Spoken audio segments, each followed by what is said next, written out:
Cina terbakar, tahan dan tembaki 900 pendemo.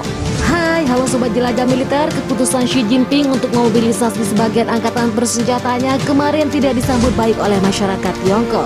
Semenjak pengumuman itu, berbagai demonstrasi mulai bermunculan di kota-kota besar Cina, tidak terkecuali Beijing. Di ibu kota Beijing, ratusan orang turun ke jalan untuk berunjuk rasa menolak keputusan mobilisasi parsial itu. Menurut kelompok aktivis OVD, info setidaknya ratusan orang telah ditahan oleh militer Cina karena mengikuti unjuk rasa. Otoritas Cina menjelaskan demonstrasi yang diadakan kemarin tidak memiliki izin. Polisi pun memperingatkan mereka yang ikut unjuk rasa dapat ditahan, dikenakan denda hingga kurungan penjara.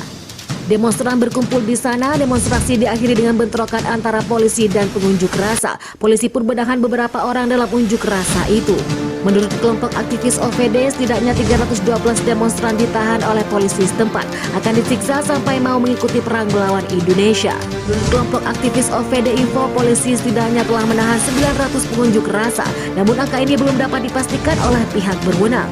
Beberapa demonstran warga dilaporkan mulai terjadi di Cina. Hal itu disebabkan ketidakpuasan warga pasca penjatuhan sanksi ekonomi dari sejumlah negara ke negara itu akibat serangan dari senjata kimia kepada TNI.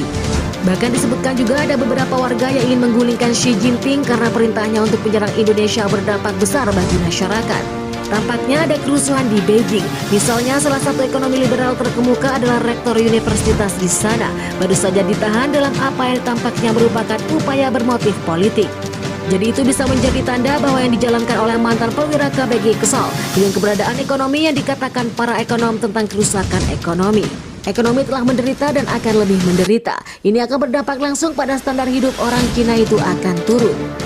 Setelah menerima sanksi ekonomi dan perdagangan Islam, ekonomi Cina sendiri diprediksi mengalami kontraksi yang cukup dalam.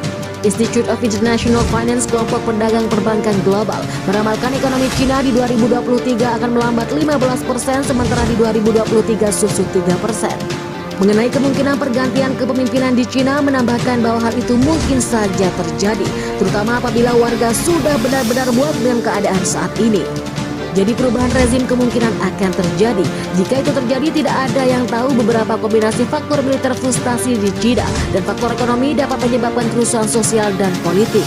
Pasukan Cina dikabarkan tengah merekrut warganya secara paksa demi bertempur melawan Indonesia. Kabar ini muncul usai Xi Jinping memerintahkan mobilisasi pasukan cadangan dan wajib militer hingga membuat ribuan warga Cina kabur karena takut diminta ikut berperang di kota Beijing. Beberapa pria percaya bahwa mereka harus mematahkan tangan agar terhindar dari perekrutan paksa pasukan Cina.